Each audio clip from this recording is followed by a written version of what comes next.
Hello, everybody, and welcome to another edition of the Bengal Tiger podcast. I'm Matthew Bruni, and joining me once again is Shay Dixon. And Shay, it is Wednesday afternoon. Brian Kelly has already talked to the media. Instead of doing our Monday mailbag, we're doing it on Wednesday.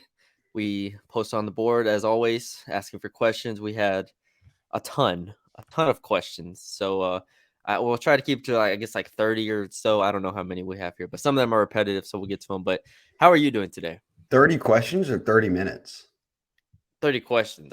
We have we have 50 replies per page, and we're on over one page, but then I deleted some, and so there's a lot of questions here. So I don't know how we're gonna do it, but it'll be fun. It's not that many. I think you're miscounting. We've got this. But okay, all right. I think it's 20 replies per page, No, isn't it? it's not 20 replies per page. You don't even know how many replies are on your own board. I'm gonna count these afterwards. I don't have the time to do this publicly right now. I'm gonna figure Okay, this out all though. right, all right. Okay, so this is our first in-season mailbag, obviously. Yes. We got it rolling last week, backed by popular demand. If you ever do have questions, submit them. It always starts the day before. You can see it on the Tiger board. Still $1 for a month if you want to sign up. We suggest you do. But as Maddie B says, if you're watching on YouTube or Spotify, wherever you're listening, hit that subscribe. Give us a like if you're on YouTube. And let's get this thing rolling. Maddie B, 45-24, FSU wins. LSU falls to 0-1 for the fourth year in a row. Everybody watched the game. If you're listening to the mailbag, you certainly at least know the outcome. So we'll skip past all that and get into the meat of it. Yeah. Hunter Fournette off top. No surprise there. Hunter's active. Yes. Always in the responses. Shout out Hunter. I like this. He's starting us off light. This is just going to kind of grease the wheels a little bit, Matty B. If you're a college head coach and you heard your offensive lineman telling the opposing team's defensive lineman how good they were, would you A, chew them out, B, bench them and chew them out, or C, all of the above and pull their scholarship? This is obviously in reference to what an FSU player referred to as number 70 for LSU, which would be your right guard, Miles Frazier, and said that mid-game, Miles Frazier said, man, y'all are good up front, on the D-line. And then he responded, the FSU D-lineman said that after that, they knew it was over with. Matty B, this was the same. I guess this comes afterwards. This was an interview at practice this week. I will add this, that during the broadcast, they made a comment that Jared Verse had come to the sideline off after the 4th and 1 play at the goal line and said their right side of the offensive line isn't going to be able to block. So yeah. I know Hunter's in jest there a bit, and we'll give him his answer, but I know we'll talk about that other stuff here in a bit. I would I'm going to not chew him out. I'm going to just bench him for this week. I'm in a spot to do that with Grambling on the schedule and it already being a question mark. He didn't specify which players, so that would really depend. Well, we had already, yeah, right. Maybe he missaw it. Maybe he saw 50 or something. But no, if the thing is with Miles Frazier, and like you said, that's a good question to start off with because it's like LSU fans were already like, we're uncertain about the competitiveness, the grit in that game. And then Brian Kelly comes out and says the competitive edge thing 10 times. And then you get a Florida State player coming in and saying that they were complimenting us as we were beating them up. It's like just stacking on top of one another of things that perceptually did not look good for LSU on top of losing the game by 21. Like things just didn't look good and feel good. And it was part of the reason why, like, I was, picked Florida State to win was just the vibes with LSU just were not good coming into this game, and they're not good leaving this game, and now everyone's panicking, and we'll get into the panic in a bit. But like, yeah, Frazier already was the one they were pulling out when they put Zalen's Hurd in the starting lineup in the scrimmage a couple weeks before the season. Like you said, I mean, I'm starting Zalen's Hurd this week at right tackle, if it's me. Yes, my answer there came more so due to play, not so much the comment. But you make a good point that after we hear Brian Kelly talk 25 times about no competitive edge, and then that kind of stuff comes out, it kind of just validates exactly what people thought when we watched the game of, man, where is the fire, the juice? Brian Kelly even said, Matty B, that he acknowledged something in kind of a roundabout way that I thought you could look at after the game. Florida State bullied LSU. Well, in the first half and really the first quarter, as we looked at the game, we said, man, FSU is shooting themselves in the foot. They keep getting these penalties. These weren't procedural penalties. These weren't anything like that. It was throwing Aaron Anderson into the bench. It was, different. Hitting I think players there was one late. more Yeah. like personal foul penalty. I think it was 3 total. And you don't want those, but boy, did it not set the tone early that, as Brian Kelly said, great, we only had no penalties in the first half and 2 all game. Maybe we needed another penalty or 2 because we were too controlled, that we showed no actual juice. I found that interesting. I did want to share this Patrick Queen tweet, which I loved. Patrick Queen, former LSU linebacker, obviously now in the NFL. He weighed in on the issue, and I thought he had a great comment because obviously if LSU is getting beat badly by Florida State in this game, and this comment is supposedly made from an offensive lineman to the other team, Patrick Queen said, that's crazy. We played Smitty, Ruggs, Judy, and Waddle at one time, and we're telling them they were trash the whole game. In that game, he's referencing 2019, Tua threw for more than 400 yards. So, as Patrick Queen says, and that 2019 squad had some juice. Even when you're just getting run up and down the field, they were still telling them how trash they were, and they were for future NFL draft picks. Yeah, and that game was obviously a shootout in which is like nobody was stopping anyone. So at least they had Burrow and those dudes on the other side having their back, and that kind of Brian Kelly talked about that too. Is complimentary football, all that stuff. Anyways, we can move on now to the next of It's our. a good way. Thank you, Hunter, for that start. It lets us Yes. get loose a little bit before we roll. Hokamojo, what are your updated predictions record-wise for this team? I like it because it gives me an opportunity to say, I don't want to judge a season off of week 1, not even just one game, week 1. And because of that, I said 11-1 with a loss to Bama. Well, I didn't factor in a loss to Florida State. So naturally, I now need to shift down to 10-2 if I'm going to stick with my original predictions. I think that one thing that needs to be on the forefront of fans' minds is that, yes, this team won the West a year ago, and they win 6 SEC games to do it. Beating Bama was awesome. That's what everyone remembers. Great. The other 5 games were against 5 SEC teams that didn't finish with winning records in the conference, and they were at a dogfight in all of them. They were losing Mississippi State game in the fourth quarter. Even the comfortable ones, like an Ole Miss, that game was very tight through the first half, and they were kind of a second half team a lot of the time. Arkansas, they play a backup, Malik Hornsby, who transferred out and got beat out by TJ Finley at Texas State. Ultimately, Shout out Texas State. They don't get to see KJ Jefferson. They were up 6-3 at half. They won 13-10. Like, I think there was an expectation this offseason, Matty B, that, yeah, you were in those tight games, but now you're returning these guys. Now you've got these transfers, and you're going to be significantly better. So those games don't become as competitive. And now I start to wonder if that's true or not. I'm going to stick right now at 10-2. I could see 9-3, but I'm really curious as to, is this team better than the team a year ago? Ooh, that's a loaded question. For me, I predicted them to lose to Florida State and win 11 straight games. So technically, I could check that box. I mean, I'm on schedule right now. Now, do I think they're going to win 11 straight games at this moment? No. So I am with you as far as 10-2, potentially 9-3 goes. And if they did go 9-3 with the bowl win, they would end the year 10-3. And to me, that would be a successful season. Obviously, not when you start the year number 5 overall with hopes of making the playoffs, but you look in the big picture. Brian Kelly starting his tenure at LSU 10-4 and 10-3 would be pretty good. I mean, back-to-back 10-win seasons. But regardless, that's not what fans want to hear. Fans don't want to hear, any sort of pessimism in that regard of potentially going 9-3. So I think 10-2 is still very much on the table. I don't want to overreact. I think 10-2 is on the table. They saw all of their flaws in one game, and like I said before the year, most teams do not have the receivers that what Florida State had.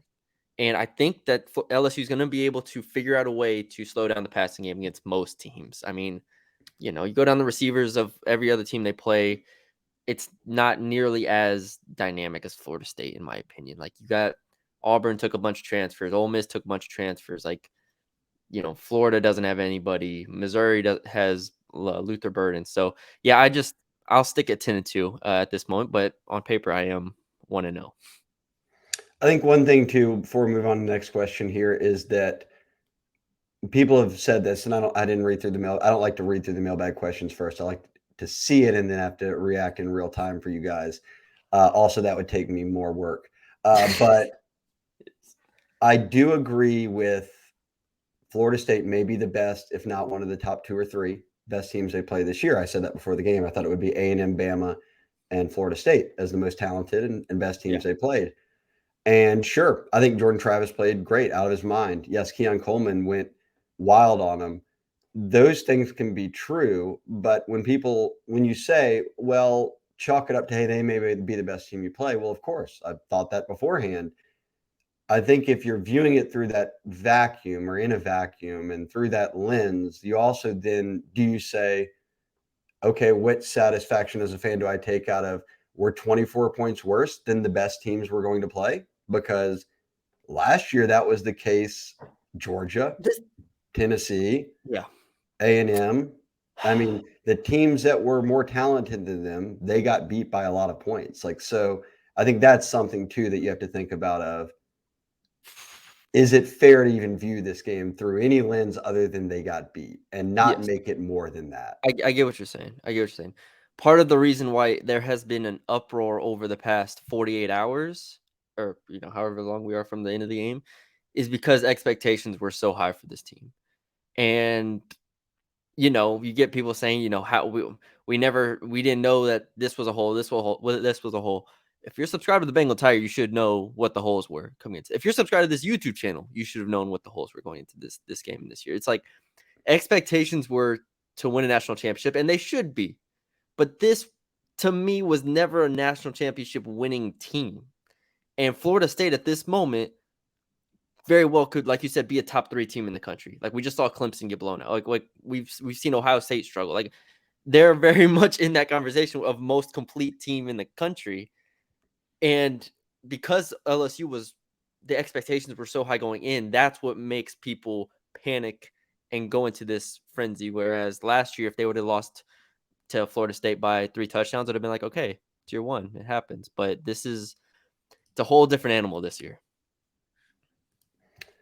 Let's rock on here. Capital City Tiger, do you see more do you think we see more creativity in play calling? And do you want to see changes in who starts and where? And he said O-line, wide receiver, DB. I'm going to take the second part of this question because I think we're on the same page, and I'll let you get the analytical side because you do a lot more film study. O-line, I think that most people, as Matt said to start the podcast, would like to at least see, and this would be a good weekend to do it, against Grambling, what Zalance Hurd, a freshman 5-star offensive tackle, looks like at right tackle, which would then allow Emory Jones, who's your right tackle right now, to slide inside to right guard, which was the position he was recruited to play, interior offensive line.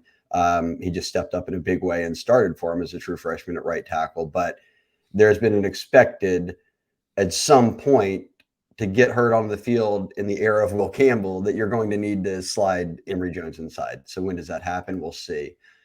At wide receiver, I think everyone's going to be on the same page here. If Kyron Lacey is going to drop the football in crucial moments, then you're going to look at other guys. Is it Shelton Sampson? Is it Chris Hilton, obviously? Is it more playing time for a guy like Aaron Anderson? I think all those things may be true. We'll see this weekend. I think one thing that we will say is that Malik Neighbors and Brian Thomas aren't coming off the field, and Brian Thomas is their primary blocker in wide receiver. Kind of the mix. He's the one who comes in line most of the time, which Jen Brock loves to do. So Brian Thomas isn't going anywhere either. And then with DB, there are no answers here because they don't have any other safeties you would play over Major, Andre Sam, and Greg Brooks. And they clearly don't have any other corners right now that they are trusting beyond Deuce Chestnut, Zy Alexander, and obviously Sage Ryan, who got the start. Deuce played a ton. Matty B, I'll let you take it from there. And unless you want to add something on DB, if you think we have an update today from Brian Kelly and Denver Harris, he's just said Denver Harris is available. And when he asked the status, he just didn't say anything. So we have no info on Denver Harris, who was presumably their best corner that they got this offseason. Yeah. I don't know. You went to every single practice, Matty B. So is Welsh, Stamps, or any of these guys viable options for you? Yeah, and the first part of the question, creativity. Brian Kelly was asked about it, and he kind of laughed at the question. He said, "We're not talking about offensive creativity here." Yesterday's press conference was such a trip. Oh, what a time that was. Yeah, so he laughed at that. So it's like, and then went on to say, yes, we need to be more creative. So it didn't really give us any clarity onto what he was thinking, but the run game needs to be more dynamic. This it's the same thing we had last year, right? It's the same exact situation through one game. So we'll see if it gets fixed.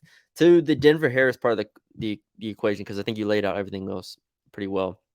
We actually have two other questions about Denver Harris on here, so we can talk about him briefly. You read Um, ahead.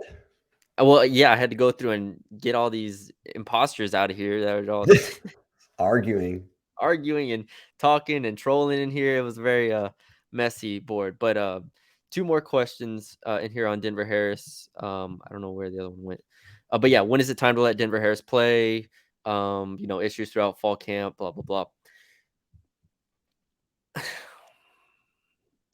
It's rehashing for me. It's rehashing what I've said the past 6 months, pretty much, of this secondary's ceiling. This defense's ceiling cannot be reached if Denver Harris is not in the starting lineup and not playing significant minutes or significant snaps. Like it's painfully obvious to me. Like Deuce Chestnut, Zy Alexander, Sage Ryan, LaTerrence Welsh, Ashton Stamps, good players, good players.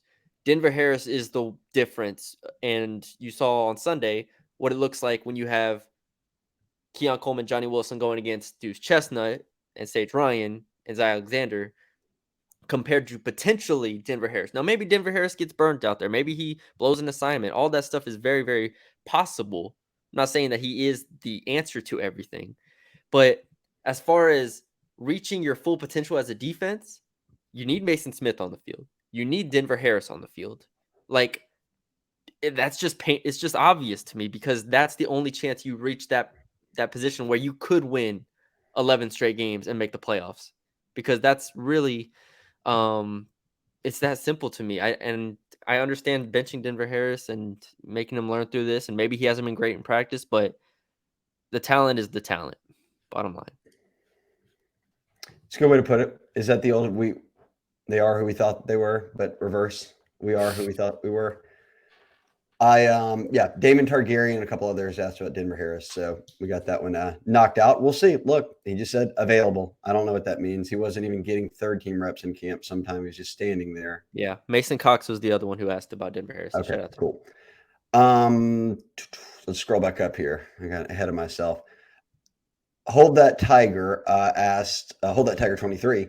What personnel would you like to see in weeks 2 and 3? So two's Grambling, three's at Mississippi State at 11 a.m. Personally, I'd like to see Hurd, which we've talked about, Sampson, who could play at wide receiver, obviously, Stamps, who we just noted at corner, and Toviano, who's more of a hybrid safety corner nickel. So if you wanted to get him on the field, I guess you could try. Matty B, you main personnel changes you would like to see. I do think they will try some player. Well, they'll try out. Everybody will play against Grambling, but even Mississippi State, it'll be interesting to see. Stamps Toviano. Do I think I would play Toviano over Sam Burns or Brooks? Probably not. I think Brooks actually was pretty good. I think, heck, if Burns wasn't able to break up that pass against Keon Coleman, nobody was breaking up that Oh, pass. he had his hand inside both arms, ripped it out. Keon Coleman just Yeah, didn't I do it. don't fault Major Burns for that. No, Major Burns and Greg Brooks are never coming off the field. Yeah, no. And also, I think they're very good. And Andre Sam, I think, had ups and downs, but overall, I think we saw enough of him in fall camp, and I think they trust him a lot, as evident of him starting. I don't think he's coming off the field either. I just don't really see a spot where Toviano adds value unless you're in like a dime package, obviously, and you're in those like 6 DBs packages and whatnot. And then Stamps,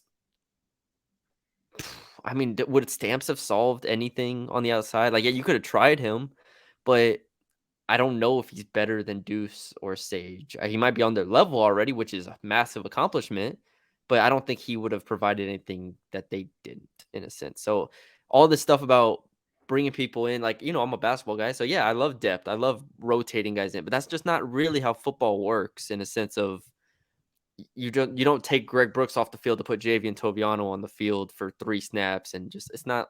I don't know. It's not like that to me. Yeah, I think that what you say is about, and look, it's a 1-game sample size, Yes. and I want to see these guys play a good amount of games when we're talking about players like an Andre Sam, who are transfers. Like I know what Major Burns and Greg Brooks are because I watched them in high school. I watched them when they were in college, starting their careers, and now I've seen them multiple years as starters for LSU. So like I know exactly what they are. They're not coming off the field. Now we're starting to get to see guys like Andre Sam for the first time. And before we even judge kind of like how they look or if they're going to make any moves, I think it's important to remember things like this. That was Andre Sam's 49th. So this weekend will be Andre Sam's 50th college start. Guys like Congratulations. Tobiano have never played a game in college, essentially. Like you're not in big moments going to just take those guys out and wholesale replace them with true freshmen. In the first game of the year, especially. No, especially not at a starting spot in the defensive backfield like that, where communication and knowing your assignments and all those things are equally as important as being talented.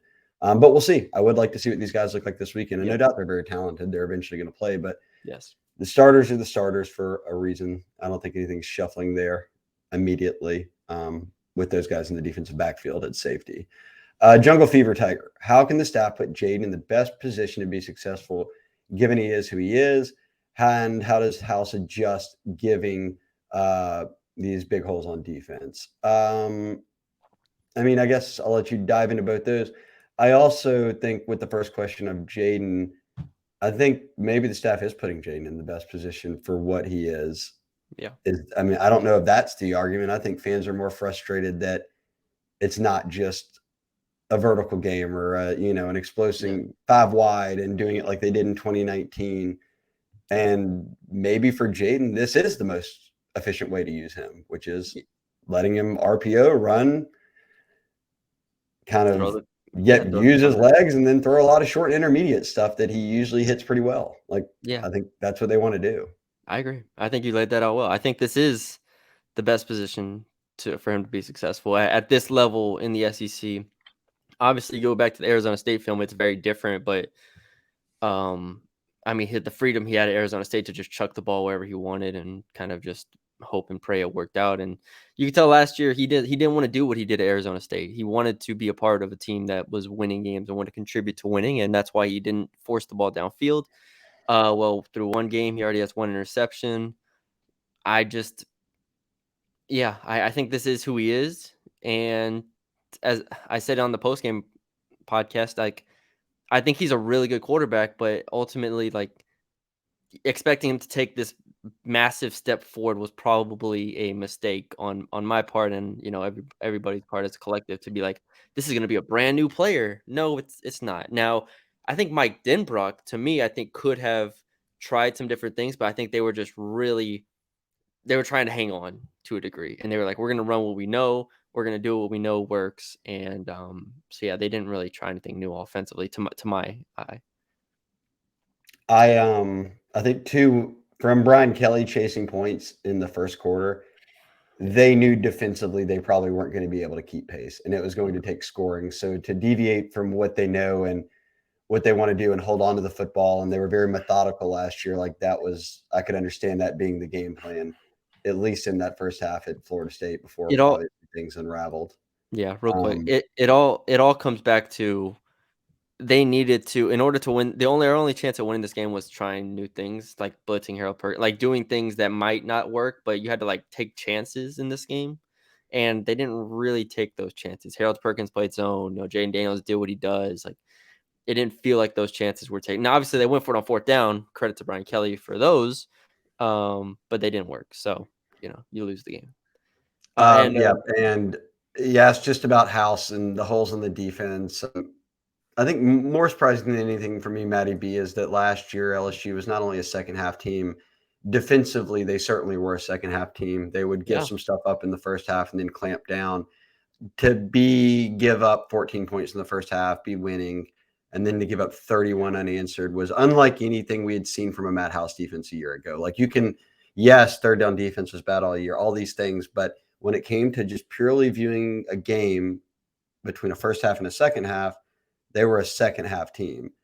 This year, boy, out of the gates, when you get blown out 31-0, you're very far from a second half team. You were non-existent in the second half, and that was largely defensive, right? Yeah. No, exactly.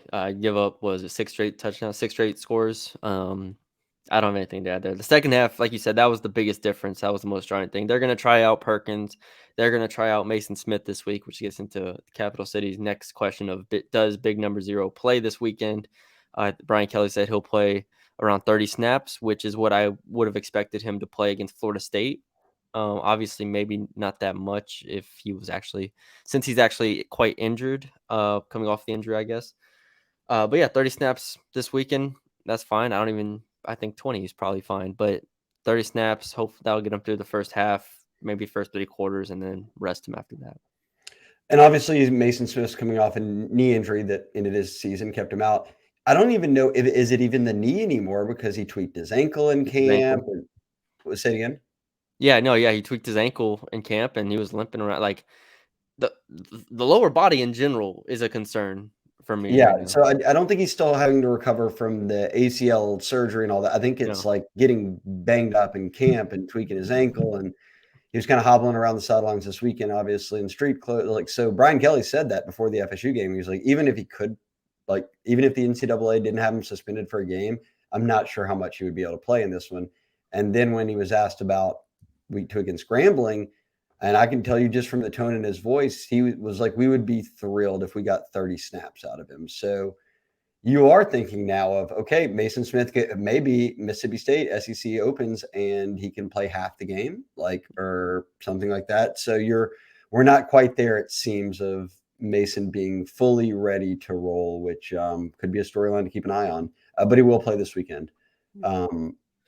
NolaFan 33. Obviously, LSU couldn't run the ball, but what do you guys make of the unwillingness to even really try and establish the run early in the game? Do you think they knew they wouldn't be able to move the ball on the ground? This is a bit of an imperfect due to Jaden, but Jaden attempted 22 passes in the first half and just 9 handoffs to the running backs. Josh Williams, the guy we assumed would lead the running back room, had 3 carries and in a 3-point ball game going into half. I guess I should also add all 3 running backs, Trey Bradford, Josh Williams, and Noah Kane, who played, all had 4 touches. So they very much spread it out there. Matty B, do you feel like they were they invested in the run from the start, or did they just have to abandon it after halftime? I don't think they were ever invested in the run. I think with this offense, Jaden Daniels is going to be your leading rusher, whether Brian Kelly wants it or not. Brian Kelly said in the press conference yesterday that, we don't want Jaden Daniels to be our leading rusher. Well, based on the way they run the ball, based on the way, they scheme up the run, based on the way that they were unable to block Braden Fisk, Fabian Lovett, go down the list. They can't run the ball. And I'm not sure how drastically that changes because this is the same offensive line as last year. And that's been a positive throughout the offseason. It's been, they get Dellinger back. They get Turner back. They get all these players back on the offensive line. Well, last year they couldn't really run the ball with the running back. And so this year, yeah, they're returning, but it's probably still going to be not a strength for this offense. So they're in the same position as last year. And that's kind of a theme with this team through one game so far. Obviously, a lot of season left, but the holes are still the holes. And the inability to run the ball, you did a great job before on our preview podcast. It's like that's a key to the game. They need to be able to run the ball this year. They couldn't do it last year. Well, it's the same offensive line. It's the same running backs. It's the same quarterback. It's the same run game as last year. This is my biggest concern now for the season. And I said all year that the biggest worry for the team position-wise would be corner. The biggest worry or concern for the actual philosophy or the execution side may well be that they can't run the football without it being Jaden. And they had longs of what? Well, No Josh Kane for Williams 2 had yards, 35. Trey Bradford for 4 yards. Josh Williams obviously broke one off the right side for 35, but he finished beyond that with 3 for 13 yards. So they had one good run of the entire game, and essentially they ran it 13 times with those guys. Didn't try 12 times. Yeah. I don't know either, Matty B, what I want to tread lightly here. I'm not trying to get clipped and old takes exposed. I think it might also be as much on the offensive line and everything else that's in motion than just the running backs. Like, I'm not sure John Emery or Logan Diggs or all that like changes that much for me. No. Leonard You know what I Leonard mean? Fournette's not walking through that door. No. So they have a variety of backs, sure, but if the blocking's not there and these guys aren't tearing it apart, then I don't know what adding a couple more guys to that mix that you're already splitting touches does for you. Yeah. Like Logan Diggs or John Emery they could give you some sparks, but neither of them are carrying it 20 something times. Like these other guys are all going to play, and Yeah. at least out of game one, it looked exactly like it did a year ago. So that's concerning. It's maybe the biggest concern. If you cannot run the football, then everyone knows you're just throwing it, and that's not a good spot to be in. Cicerone 3, is this officially the worst LSU team of all time? I'm going to go no. I'm going to go no. I'm going to You're say older that than there are me. You might many have more teams, history than me, but I don't think many so. teams that are worse. Ernie Ball 5. Any update on Diggs? Logan Diggs was a coach's choice not to play because of what Brian Kelly said was a hamstring injury that he was kind of working through. I'm a little bit baffled at why you share an injury report all week and just don't mention someone who has a hamstring injury, unless he got it getting on the plane or something. Yeah, they it sounded like he hadn't practiced enough at full speed, and like you said, on an injury report, I think he probably just should have been questionable going into the game or something, and just suited up and then not played. So, yeah. Out. But I don't know if he'll play this weekend because he's battling what appears to be some sort of lower leg injury that has kept him, as Matty B said, from practicing fully, is what Kelly said. Yeah. But we'll see if he gets back out there this weekend. And he's a Notre Dame transfer running back for those curious. What's more likely? Irish Tiger 18 asked. FSU's a top 5 team in the country, and LSU just didn't consistently execute to win the game, or FSU's a good, not great team, and LSU regressed and will struggle to 8-9. 8-9 game wins, so it'd be 8-4, 9-5, or 9-3. I Yeah, think but I think it the could be a first one. mixture of both of those two things. No, I think Florida State's actually really good. I think LSU is still I think LSU is still a really good team. I think LSU is going to be fine this year. Even if they do win 9 games because they drop 2 SEC games, like if they go 6-2 in conference, Shay, they end the year 9-3 overall. Like, but you went 6-2 in conference, and you're still one of the best teams in the SEC. Like, they're going to be a top 15 team regardless if they go 9-3. Probably. Like, Yep. it's still a really good team. They just got their doors blown off by, in my opinion, one of the top 4 teams in the country, and the matchup was awful. You probably couldn't drop a worse matchup for LSU in week 1. Nope, I agree. I think that it can be true that Florida State is good, but I don't necessarily I don't think LSU's regressed, and I also think if it's regressed in any areas, it's not coaching, it's talent. Like Mekhi Garner and Jarrett Bernard Converse, Matty B, you've said it a million times. They bailed them out in the most massive of way last year as transfer corners. Like if you don't hit on those guys again, then it's a talent deficiency thing. It's Yeah. not really a regression in terms of the overall team. It's just you don't have as good of players as you did in the spot. We'll see. Like I said, we gave our predictions. We're sticking with them. LC8. Is the mailman going to get starting reps this week at cornerback? Is the mailman Denver Harris? Is the mailman No, Ashton the Stamps? You mailman's got some Ashton stamps in your Stamps. mailman, right? Ashton Stamps is the mailman. I got it. All right. Yes. I would see no way you're not putting him out there against Grambling to at least let him get his feet wet. Wait. But he said starting reps, though. I don't think Oh, he starts. starting reps. No, I don't think so. Yeah, I don't think he starts, but he gets yes, he should get a lot of reps. Terrence Wells should as well. So LWT, being that those DBs seem to be left on an island at time, wouldn't it just be easier if they just sent blitzes at the quarterback and let the DBs at least try to get physical with him at the line of scrimmage to get JT off his spot? Results probably don't change a lot, but I think it would have helped some, especially if Welsh and Harris played. Those guys, those aren't short guys. I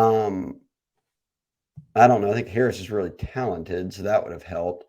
I'm not sure Welsh would have. If Welsh is better than those guys, he'd be playing. Like The Major Burns is 6'2".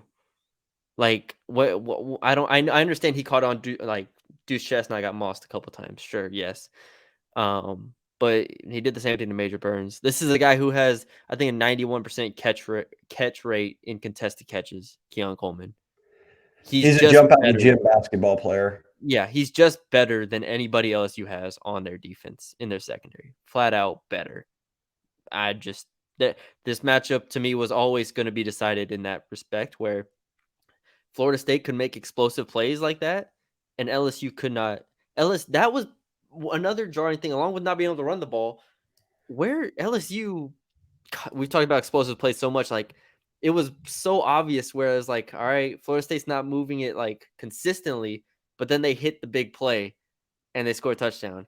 LSU was moving it down the field and couldn't finish drives because that's a hell of a lot harder than just hitting one 40-yard pass and being there in the end zone. Like the explosiveness bails you out of so many situations, and LSU does not have that. So they have to be perfect on offense, and that is very concerning. Anyways, I know I got off topic asking that about a defense question, but yeah.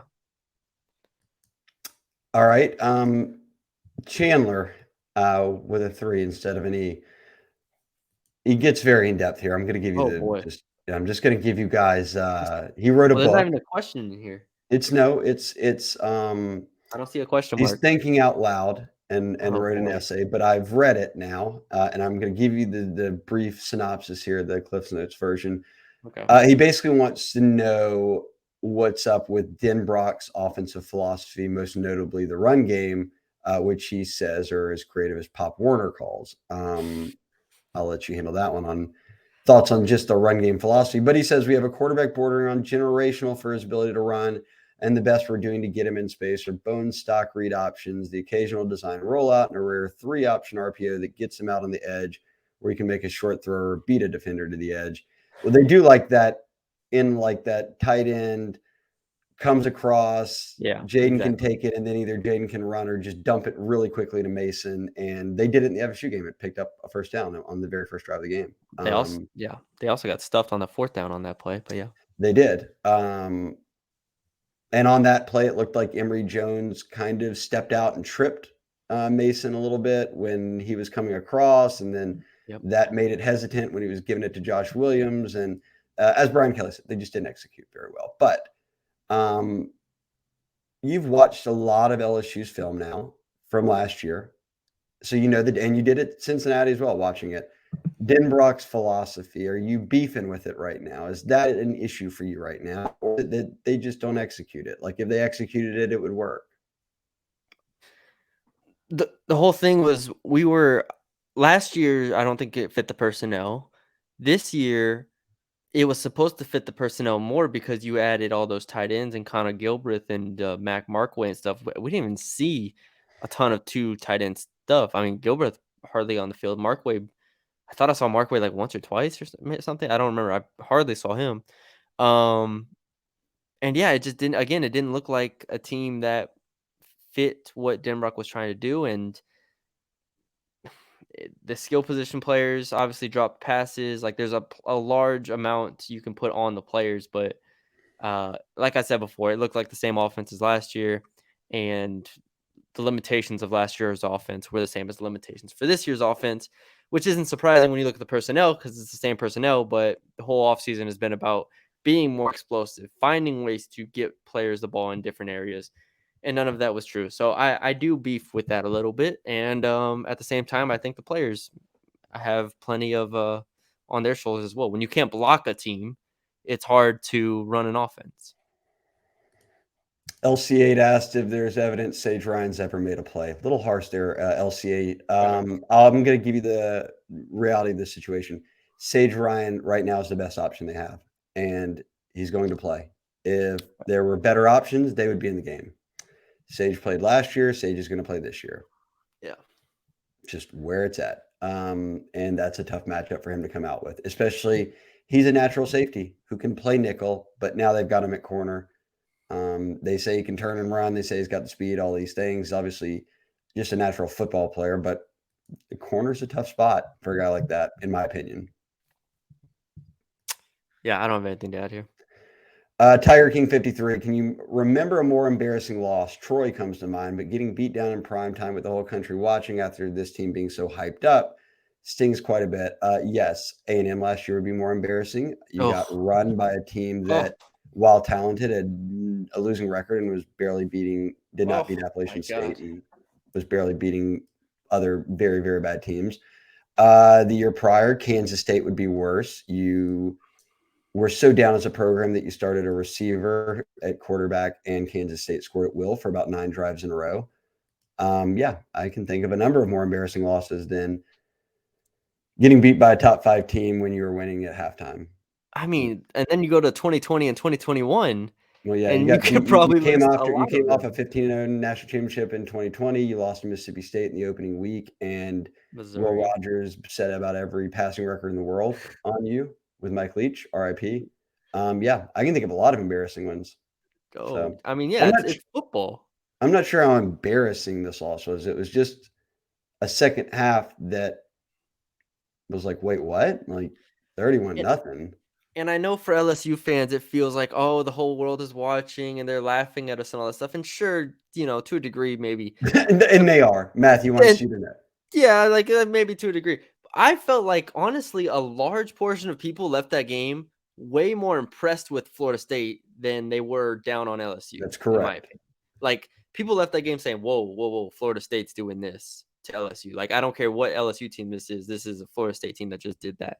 That had that second half run, and we saw in the first half what LSU not only could compete with them, but potentially hang with them and beat them. Like this isn't some a wire to wire beatdown. This was a second Yeah, half beatdown. no. This like Duke Clemson gets That's embarrassing. no one's saying, "Oh my god, Duke is a playoff team." It was yikes, Clemson. What? Like, come on Yeah, now. exactly. Texas State, Baylor losing is like no one's saying Texas State should be in the Big 12. Like they're legit. They're saying, man, what? Like Yeah, you're Dave Aranda, what? You're year 3 or whatever. You lose to Texas four. State out of the gates. You're 4.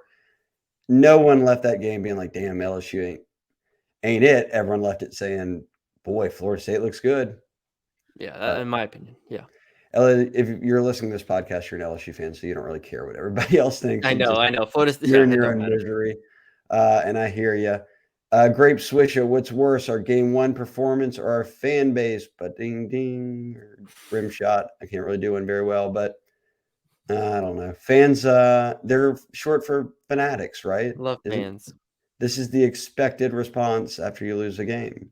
Yeah, I love You fans. melt. This is great. Cherry's backpack. All right, for real, my favorite username that's ever existed. Shout out Jarrell Cherry. Shout out the bricks that went in the backpack. Cherry's backpack. Which freshman are y'all most excited about seeing against Grambling? We've touched on a lot of them already. I want to see Kamorian Pimpton at tight end. I want to see Deshaun Womack get on the field. Oh, I need to see Deshaun Womack on the field. Okay, yeah. I was gonna go like Shelton Sampson or Caleb Jackson, but you sold me. I want to see Deshaun Womack on the field. So there you You got it. He was the highest ranked kid you signed, a 5-star. He was absolutely brilliant at St. Francis. They played nothing but elite competition. And I refuse to believe he can't just go out there and show me something. go. Can I also say Savion wasn't great against Florida State. But he was. I rewatched the whole game though. Like Go ahead. he wasn't terrible, Okay. No. Yeah. No. He was not terrible. Sorry. Yeah. I didn't want to make it sound like that. but he But it's like, wasn't like you walked away like damn. Paris Shan made some or Braden Swinson made some plays. yeah, exactly. And Like I we never, thought we were going to say that about Savion. Like damn, exactly. hey, he made some plays. Like Exactly. So it's I'm not saying Womack or Quincy Wiggins or Parashan should start over him. Definitely not. But just I just want to see Deshaun Womack. Just throw him just out there. roll him out there. Put him in that see ball get ball role that old Yes. Harold Perkins got to See play ball, get last ball. year. We gotta name a podcast that. See ball, get ball. Beautiful. Misled Alarm 92. What's worse, LSU's week 1 performance for the past 5 years or being stuck in a political conversation with your relatives at Thanksgiving. It's the political conversation with your relatives at Thanksgiving, The and relatives are it's not hilarious. close. You can Um, bounce back from a week one loss. It's tough to bounce back and get away from that Thanksgiving conversation. Conversations in general at Thanksgiving are always something else. So yeah, there you go. Birkenstock wants to know why you always ignore him, Matthew, and probably delete almost everything that he posts. So, Burke, I love you. Don't worry. I told him One of Burke's my probably the all-time funniest person favorite. on the board. Burke's probably one of the funniest people on the board. Yeah, yeah. Burke's been rolling with us for a long time. Shout out Burke. Cairo Tiger talks about personnel changes, but he said, "What do you want to see in the next couple weeks?" Like worked in, and he offered up some options: younger DBs, wide receivers 2 through 4, Hurd with Emory Jones to right guard, and John Emery and Logan Diggs like being back and playing at running back. I'll choose Hurd, and I think that for me Hurd, like a lot of these are like maybe boosts or like, okay, yeah, if you played Logan Diggs or Emory, well, they're all still splitting touches. And if you got Shelton Sampson in and you featured Aaron Anderson more, you threw some verticals to Chris Hilton. That's like three times a game, 4 times a game. Yeah. Hurd would be a move that maybe could change the trajectory of your season if he ends up being excellent, right? Like if he could really deliver for you, and then Emery's at right guard, and then maybe it sparks something, and then he would be playing every down, and it would be quite important. So Yeah. that's the one I'm curious if it's happening, it needs to happen. Like that has to start now, right? Like you'd have to get him out there and grambling, Yeah. get his feet wet, because then it's nothing but SEC games for a while. It's the same situation as last year with Will Campbell and They played Emory musical Jones. chairs last year. Brad Davis isn't afraid to do it. Let's see what happens. Are we Capital City Tiger? Are we sure Scott Woodward made the right hire at head coach? Yes. If we viewed this and said they're going to reach the expectations you set, or let's say that they win 9 games, even they go 9-3, and they win a bowl game, they get to 10 wins. You were coming off back-to-back 500 seasons. You were coming off the first losing season since 1999 when Jerry DiNardo was head coach. That's more than 25 years, or however long it's been.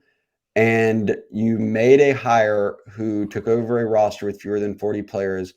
And in the first 2 seasons, he got you at least one SEC West championship and got you to 10 wins both years. I would say that would have been the right hire, right? Yes, yeah. Not even a question. I mean, Okay. first of Just all, and making then sure you we're go on look the at same page. the other candidates that we were floating out there and stuff. Which who knows whatever they were. It's like True. it's not like the other candidates were lighting it up out here. You want Jimbo back? You want Jimbo? Go get Jimbo. There you go. No, he's definitely, like you said. I think you laid it out well. He's has them very, very much. As much as people want to critique every single thing after a loss, come on now.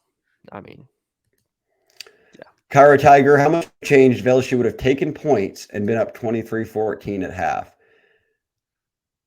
I can only say that you get to go in the locker room and come back out, and the scoreboard's going to remain the same. So they would have lost by 20 and not 24 or They were 19. lost by 15 instead of 21. Yeah, it's not like it's a morale thing where it's like, oh, we were down at half, now we're up. No, y'all Yeah, were they up. were winning at halftime. They were up. They were winning. If anything, you should have some extra juice of like, man, we should have scored those other ones. We should be beating these dudes like, 24-14 right now. Let's go. Like, yeah, that doesn't do anything for me. No, nothing. I think they were the right decisions, both of them. I'll go on record. The second one's obviously a little you could sketchy. First one's no doubter from the one. You can argue the play call, all this stuff, but Well, and I yeah. won't even argue the play call or the go for it on the one, because there is some built-in capital in doing it, because you know that if you don't succeed, they have to start at the one, and then that really forces them Yeah. into a punt, basically, or at least run the ball a few times and see if they can pop a pass, or they're getting a safety, or they're punting it. The issue I have is you took a sack on that play. Yeah. So now you're at they don't start at the one. You had no advantage of going for it anymore. And then the second one, I don't know why they're still chasing points. I would have taken the field goal, but it doesn't really matter. Yeah. Clarence Beeks, who says, I'll keep it simple. Does LSU have more than 2 run plays? Only run the zone stretch and the zone read. Matty B, they've got more than 2, huh? Do they? How many more they have? You, I don't you know. know, you watched the game. You did watch the film stuff I don't too. I know. They mean, only run it 12 times. Does it really oh, it's very true. very, very true. They only ran it 12 times, probably 2-3 plays. No, they don't. They I don't don't. block those plays anyways right They now. don't. So They don't block. They can't block a run anyway. So what does it matter? um, I don't know how they're going to fix it, but we'll see. Famous Amos start bench cut. Ooh, that's brutal. O-line corner receiver as a position group. Start receivers, bench O line, cut corners. Yeah. Bonus round. Oh, thanks. Want to do even more of this, Famous Amos. Head coach OC DC. Oh man, y'all are brutal. Jesus. I Start don't head know. I'm not coach. doing any. We're on one game here. There you go. Start all of them. Start all of them. There you go. Yeah. We'll see. Get back to me in 3 weeks. I might have a different answer. Yeah. Give me half a season. This became a topic. LC8 said Frazier, Ryan Lacey. Okay, let's get rid of cut here. Let's just do start bench. Frazier, we've already talked about. I would want to see what Emory Jones would look like at right guard. I thought that before this game, so that doesn't really change anything. Sage Ryan, you don't have. I actually like Sage Ryan. He's fine. I just don't think he's a corner, and I also don't think you have other options. Kyron Lacey, if he continues to people think we were making it up that Kyron Lacey caught all he was catching balls in fall camp, catching balls in spring. It didn't look the Spring game, he same. went over the top on the first play and made a grab that he turns into a touchdown. Like we saw it, but we've also seen when the lights are on and really bright, he's had some bad drops. I would like to see more of a rotation at receiver, and I want to see what Hilton and Shelton Sampson and some other guys can do if they get those 3 or 4 chances a game, much like Lacey does. Yeah. Lacey also made a good catch where he also stayed in Almost bounds scored. and got upfield. So he's not getting benched, but I would like to see a rotation. Yeah. If Mekhi Garner were back this season, would Sunday night have been different? Yeah, I'd think that he would have made a couple plays, but he wouldn't have been able to make them all. Jordan Travis They was wouldn't have won the game. dropping dimes, and Keon Coleman was going off. And he can't guard Johnny Wilson as well. So even if he would have blocked somebody out, they would have just thrown it to the other guy, and that would have been a problem. That would have been that. Both guys went over 100 yards. That was Christian Case. Scroll down. Mike's too close, and now they're all hating. There was the Mason Cox Denver Harris question. We talked about that. Wes 167. Why is our coaching staff so poor against FSU? Why did the team have no fight? Why was our game plan, especially defensively, so poor? How could something like that be approved? I think all of this comes down to exactly what Brian Kelly said, that they thought they were further along and better than they actually are. I don't know. Yeah, the question insinuates that they're like, all right, well, we're just gonna roll out there and lose, when they actually, I thought defensively in the first half were actually really good for outside of the 2 drives where Florida State scored. If we remember, they was like 4 straight drives where they forced a turnover or a punt. So they also went to the red zone on 5 of 6 offensive possessions in the first half. First half, they just chased points and came away with nothing twice. Yeah, literally LSU won the first half by more than 3 points. If you just look at analytically, how, EPA or whatever you want to look at it as, they won the first half convincingly. The problem is they didn't capitalize, and the problem is they gave up explosive plays. Second half, obviously, it was a different story. But the game plan in the first half was fine. If anything, you want to critique the game plan in the second half and not adjusting. You can critique that way more than I think the initial game plan. Mason Cox going into Grambling. He's basically asking in the SEC what freshmen could jump into starting roles. Feels like BK needs to just let them go this week to see what we have. I'd agree with that. So get the guys out there this week, see what they look like in a college game. Yeah. And if we're actually talking starting roles, that's very minimized. It's going to be Zalance Hurd maybe at some point, maybe an Ashton Stamps at some point. I don't know how many freshmen on this team will ultimately just be clear-cut starters. I could see Shelton Sampson starts the game or something, but Aaron Anderson, Kyron Lacey didn't even start this week. Start means you played the first snap. It was Aaron Anderson. So there are guys who could snap and start, but I don't know about full-time starters yet beyond Hurd. Yeah. Tiger Beast 11 asked like 4 questions. Will Aaron Anderson start in the slot? Technically, he started this past game. I think he'll get more receptions moving forward, but that he actually started. The online shuffle. Martinez at center is not something we've talked about, but some people have brought it up. I mean, if Martinez was better than Turner, they would have gone to him. And I'm not saying that facetiously because I understand. I mean, coaches get things wrong all the time, week 1.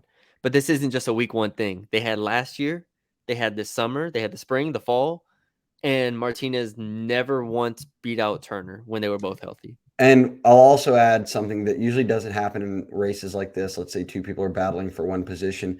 Charles Turner was not there all spring, so Marlon Martinez got every first team rep. So they know exactly what Yeah. both are if they're choosing. And if it is that close, then we'll see Marlon Martinez. Like, Yeah. we But will. If we don't, that means it's not that close. So yeah. that's just something to keep an eye on. Um, Cairo 1989 asked, what does LSU have to do to find a run game that doesn't include JD doing it all? You obviously block. don't want to take his legs away, but it seems like a run game's been absent for years. It was absent last year. It's right currently absent this year. I don't really know Block. beyond blocking and executing how they're going to get better. Like it sounds so fundamental because it is. They're if you're running a play, you have to do the correct things and block and execute for that play to work. Right now, they're so poor at doing that when it comes to running the football, not including Jaden. Yeah. I don't. I don't have an answer. I don't know No, I don't. because I we don't. didn't see one last year. Yeah. Tiger Bread 9, should Jones move to right guard and Hurd come in for Frazier's struggles? Yeah, we've talked about that a bunch. I would Yep. certainly think that's an option they're going to look at some point. You Yep. absolutely will if it continues to be an issue for you. Why Nate Bratt 21? Why isn't Welsh getting any PT? I could have missed him, but I don't think he played very much. First off, he did play, and this is going to be a negative. It wasn't a corner; it was on special teams. On that Aaron Anderson punt, he had just stood there, and he was one of the guys that was playing as a gunner that had come in or I guess blocking an outside guy and had come in when Anderson fumbled that punt. He didn't, he just kind of looked and 4 Florida State guys just dove on it and it happened to bounce out to right where he was. And then he jumped down. So I think that's like the stuff Brian Kelly's talking about is like being in the moment, being present, Yeah. understanding every rep. And if you're not doing that on special teams, they're not playing you at corner. I don't know. You went to every practice, Matty B. He's not better than Deuce Chestnut as He I never got remember. first team. He was always second team. So like Ashton Stamps was ahead of him by the time fall camp ended. So there you go. and it's only year 2. Look, he played special teams Yes. all last year, and now it's his first game of his second season. So Yeah. got plenty of time to figure it out. There wasn't an expectation he would be starting, but I also don't think it's an answer they turn to right now for some new starter. Coach K7, what's your take on the play of Savion Jones? Didn't seem as mobile as last year. More like Gay, giving up edge containment a few times. Just one for your thoughts. Thanks for appreciate the coverage. Thanks, Coach K. We said it briefly, but any other thoughts? I guess Matty B, we thought that he would be more of an impact player than we saw across 4 quarters, but that certainly maybe doesn't mean anything for the long term. Yeah. Last year he was so what's the word I'm looking for? Idolized, I guess. I don't know. Because everybody was so mad at Ollie Gay and didn't see what he did well. Then it's like, oh, put Savion in, put Savion in. Well, you put Savion in, and he's probably a better pass rusher than Ollie Gay, but he also has the deficiencies in the run game, which have been cataloged before or have been talked about before. So give, take. Ultimately, they're going to need Savion Jones to be much better than he was on Sunday, and I think he can be better. The question is, can he be, great, or can he be close to great? And I don't know if he can reach that level yet, but we'll see. I'm with you. I was very high on Savion coming into the year. I had him as a breakout player. I'm He not still selling could any be. stock. I want to see how he Yeah, does. still could be. Bourbon and Cheerios, guys. First time, long time, love the show. Here we go. I actually kept it short. If you spend all season transitioning Perkins to a middle linebacker, do you consider blowing that up after one game? This is a great question. The answer is going to be no. And they focused on this all offseason for a reason. I think what Brian Kelly and Matt House, more specifically, the defense coordinator, are going to have to find is striking that balance between using Perkins as an edge rusher type, and also playing him at middle linebacker, having him be more impactful.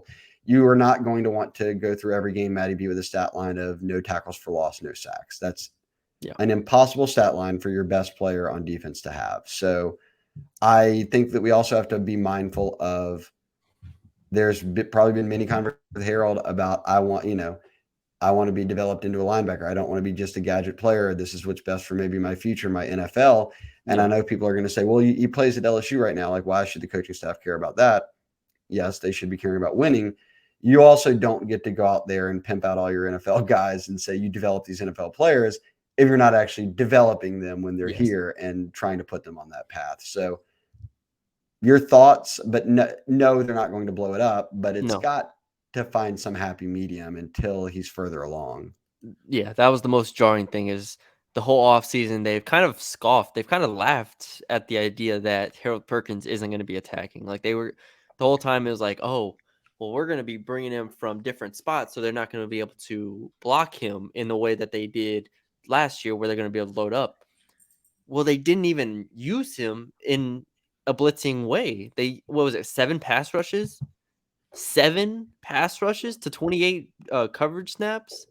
Like, the way that they approached it throughout the offseason was, again, we're going to blitz him up the middle. We're going to blitz him off the edge. We're going to blitz him to the left, the right, all this stuff. They blitzed him 7 times.